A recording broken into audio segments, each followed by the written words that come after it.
My parents said they couldn't afford to take me on vacation. Then I saw my sister's kids in first class. I didn't say a word, but a week later, they weren't smiling anymore.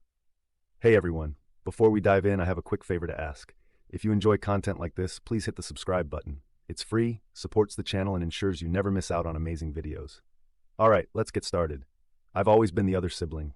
Not the golden child, not the one who gets praised at family dinners, just there.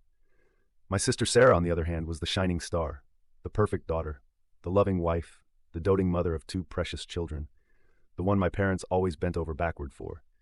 And I was Daniel, the responsible one, the one who didn't ask for much, the one who worked hard, paid his bills, and unfortunately always seemed to have extra money when someone in the family needed it. It started small. "Danny, could you help with the electricity bill this month?" my mom had asked once.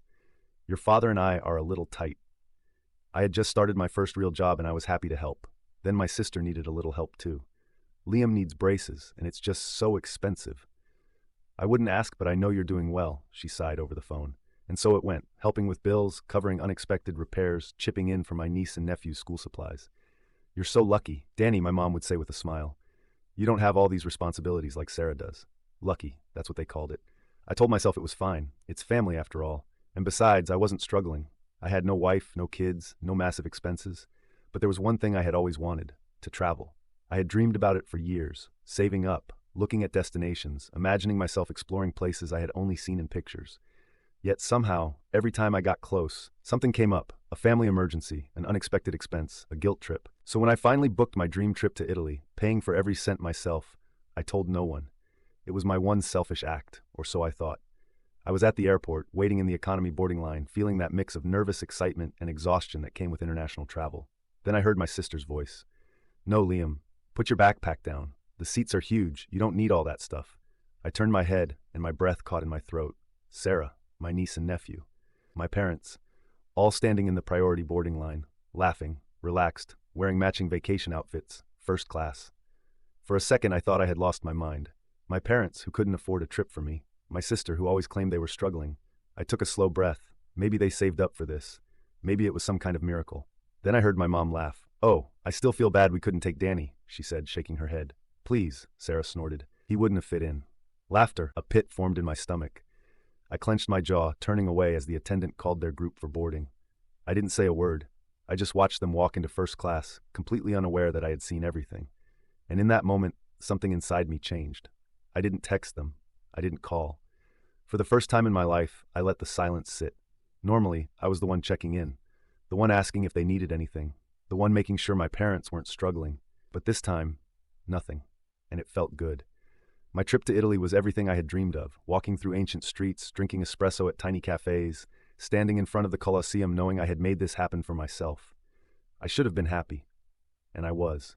But at night, when I sat on my hotel balcony watching the city lights flicker, I kept replaying that moment at the airport. He wouldn't have fit in. The words echoed in my head, scratching at something deep inside me. It wasn't even about the money. Not really. It was the realization that my family never saw me as one of them. They had been laughing at me. I wasn't their priority. I wasn't even after. I landed back home a week later, and that's when the calls started. First, it was my mom. "Hey, sweetheart, how was your trip?" Her voice was overly cheerful, like she was trying too hard. "It was great," I said flatly. "Oh, good. Listen, your dad and I were wondering if you could help us out this month. Just a little extra for groceries. You know how things are." I let the silence stretch between us. Then I laughed. It wasn't planned. It just slipped out, sharp and bitter. "Groceries?" I repeated. "You mean like the ones you bought on your way back from first class?" Silence, then a nervous chuckle. "Danny, that was different. We had some airline miles saved up and Sarah found a great deal." I cut her off. "Just don't. Sweetheart, it's not what you think. We would have taken you if we could have." "But you could," I snapped. "You just didn't want to." More silence. I could almost hear her scrambling for something to say. "We didn't think you'd mind." I closed my eyes, gripping the phone tighter. "You didn't think I'd mind?" I repeated slowly. No apology, no guilt, just a casual admission that they never even considered me. That was the moment I decided. No more bills, no more helping out, no more being the forgotten son who just existed to make their lives easier. 2 days later, my sister called. I almost didn't answer, but curiosity got the better of me. "What do you want, Sarah?" I said instead of hello. "Oh, so now you're too good to answer your own family?" she snapped. I smirked. "First class must have really spoiled you." "Oh my God, Danny, are you seriously mad about that? Grow up." "I'm growing up," I said. "That's why I'm done taking care of you." A pause, then the voice she always used when she wanted something, soft, sweet, manipulative. Danny, come on. You know how hard things are for us. You don't have kids. You don't have real expenses. It's different for you. Right, I said, and yet I still paid for Liam's soccer fees last month.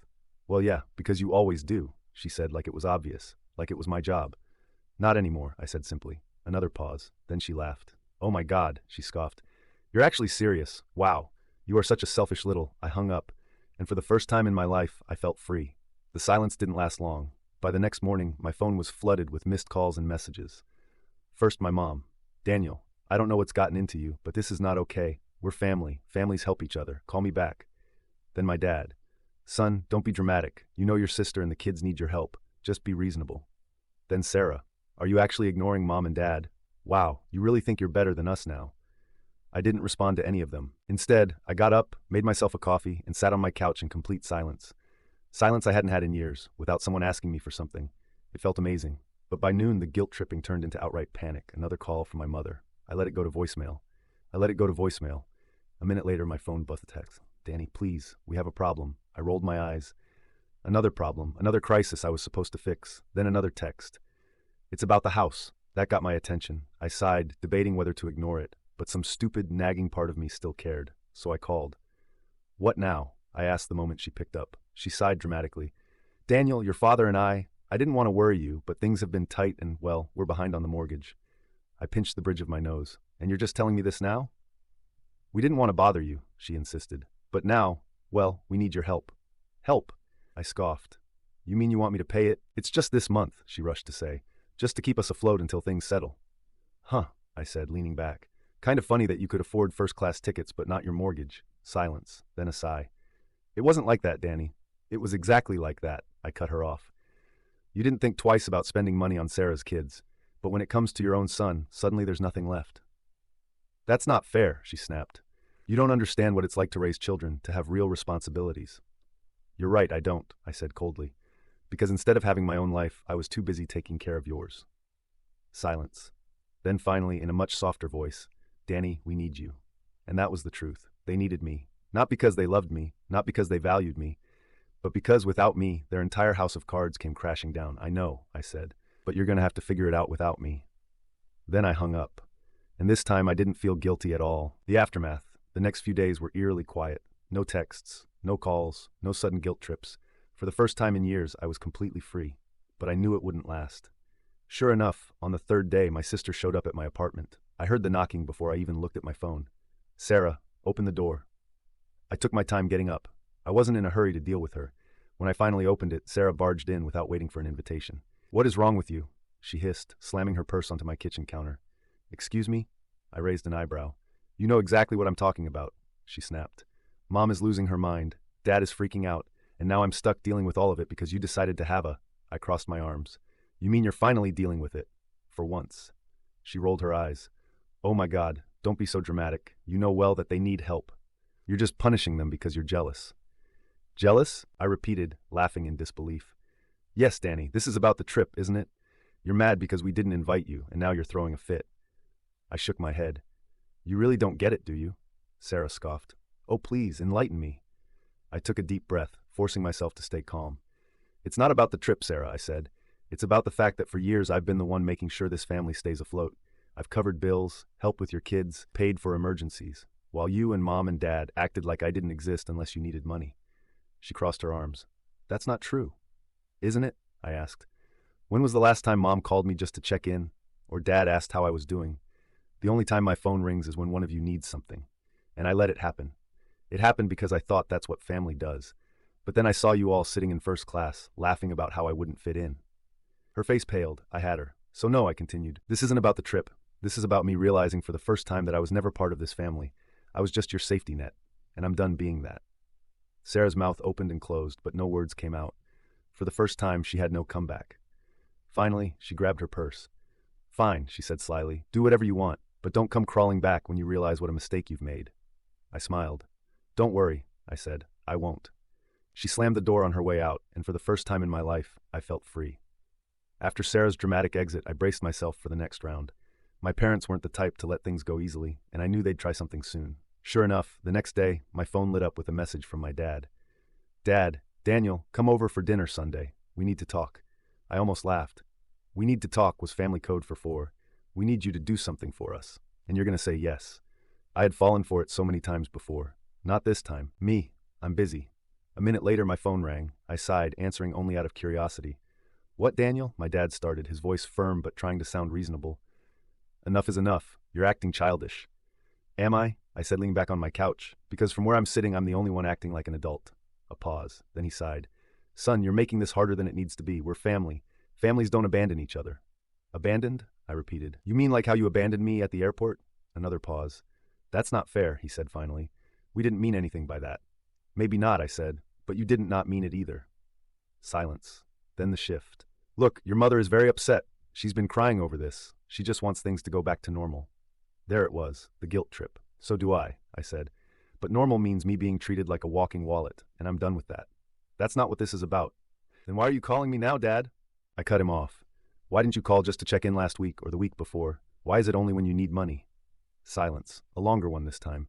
Then, with a sigh, my dad finally said, "I don't know what you want from us, Daniel." "Nothing," I said. "That's the whole point." And then I hung up. The next phase, desperation. For the next few days, I waited for something else. Another call, another text, maybe even another unwanted visitor. But nothing came. It was too quiet. Then, one evening, as I was getting ready for bed, my phone buzzed with a message from Sarah. "Sarah, I hope you're happy. Mom and Dad are in trouble because of you." I rolled my eyes. "They'll manage." "No, actually, they won't. They're 2 months behind on their mortgage, and the bank is already sending notices. But I guess that doesn't matter to you, does it?" "It didn't matter when you were buying first-class tickets." "Oh my God, let it go. That was one time, me, and it was the one time I saw the truth." She didn't respond after that. The next morning, my mom called again. This time I answered. "Danny," she sniffled, "we're in trouble." "So I've heard. The bank, they're threatening foreclosure." I stayed quiet, waiting. "I know things have been tense," she continued, her voice shaking, "but we're your parents. Please just help us. This one last time." One last time. The exact phrase they had used the first time they ever asked me for money. "No," I said simply. "Danny." "No," I repeated. "You made your choices. Now you get to live with them." Silence, then the shift from sadness to anger. "You're being selfish," she snapped. "After everything we've done for you, this is how you repay us?" "Done for me," I repeated, laughing bitterly. "Mom, name one thing, one single thing, you've done for me in the last 5 years that didn't involve asking for money." Nothing, not a word, and that was my final answer. "Good luck, Mom," I said, and hung up. When the smiles finally faded, a week passed, then 2. Then finally, I heard the news. Sarah had caved. She had dipped into her savings to help our parents, something she had never done before, not when she had me to do it. She had been forced to cover their mortgage, their utilities, and even some of the credit card debt that had been piling up for months, and it wasn't going well. I found out through a mutual friend that Sarah and her husband had started fighting about money. Apparently, he hadn't even known how much my parents relied on me, and now that she was on the hook, it was straining their finances too. Their perfect little life, cracking, their easy smiles fading, and my parents, they were finally learning what it meant to struggle without their safety net, without me. And I had never felt lighter. The silence from my family stretched for weeks. I had expected more calls, more guilt trips, maybe even another unexpected visit. But after Sarah's last bitter message, everything just stopped. I wasn't naive enough to think it was over. They weren't speaking to me because they were too busy struggling. And I was finally, blissfully free. A life without them. For the first time in years, my paycheck belonged to me. I didn't have to send chunks of it to my parents for their bills. I didn't have to cover Sarah's kids' school expenses. I didn't have to budget around what they needed. I started doing things I had always put off. I redecorated my apartment, bought new furniture, even got that high-end espresso machine I had been eyeing for months. I took another trip, this time to Japan, a place I had dreamed of visiting since I was a teenager.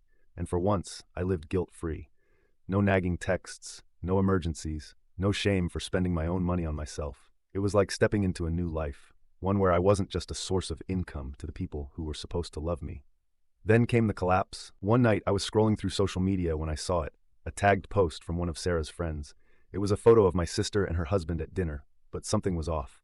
The caption read, "Tough times don't last, but tough people do." "Hang in there, Sarah." Sarah's smile was forced. Her husband Mark looked exhausted. They both looked like they had aged in just a few weeks. Curious, I clicked through to Sarah's page. Her usual flood of happy family photos had dried up. No beach trips, no lavish birthday parties for the kids, no bragging about her perfect life. Just silence. I raised an eyebrow. Then I got a message from an unexpected source. Kelly, Sarah's friend. Kelly, hey Danny, I don't know if I should be reaching out, but I thought you should know things are bad at home for them. I hesitated, my fingers hovering over the screen. Why are you telling me this? Because I know how much you did for them.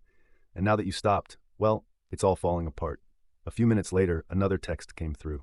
This time with a screenshot. It was from a private group chat Sarah was in with some of her closest friends, and I saw exactly what my sister had been saying about me. Sarah, Danny is such a fool. He's just sitting there watching us suffer like we deserve this. He doesn't care about anyone but himself.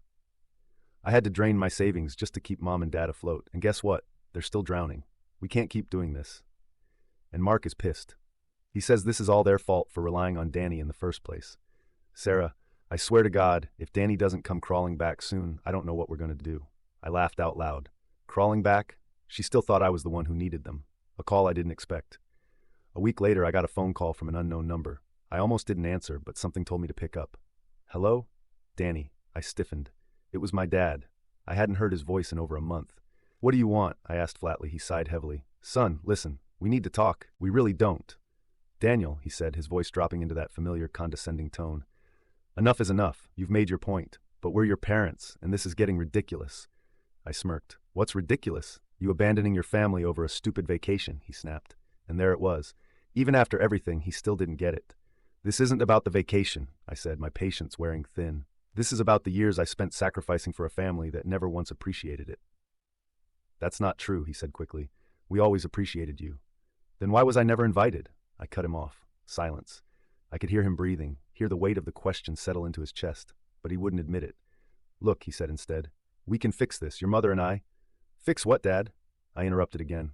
The fact that I finally have boundaries? The fact that you can't manipulate me anymore? Because that's not fixing anything. That's just going back to the way it was. Silence again. Then finally a sharp exhale. Sarah's struggling, Danny. She needs help. I laughed. I couldn't help it. Oh, so now Sarah needs me? She's drowning. Mark's talking about selling the house. The kids don't understand what's happening. Not my problem. Daniel, be reasonable. I am, I said calmly. For the first time in my life, I'm being completely reasonable. A long silence. Then my father's voice turned cold. So that's it? You're just walking away? You walked away first, I reminded him. At the airport, remember? More silence. Then finally a bitter, clipped, fine. And he hung up. The final goodbye. That was the last time I ever heard from my father. I expected another round of begging from my mother, but it never came. Sarah, she stopped messaging me completely.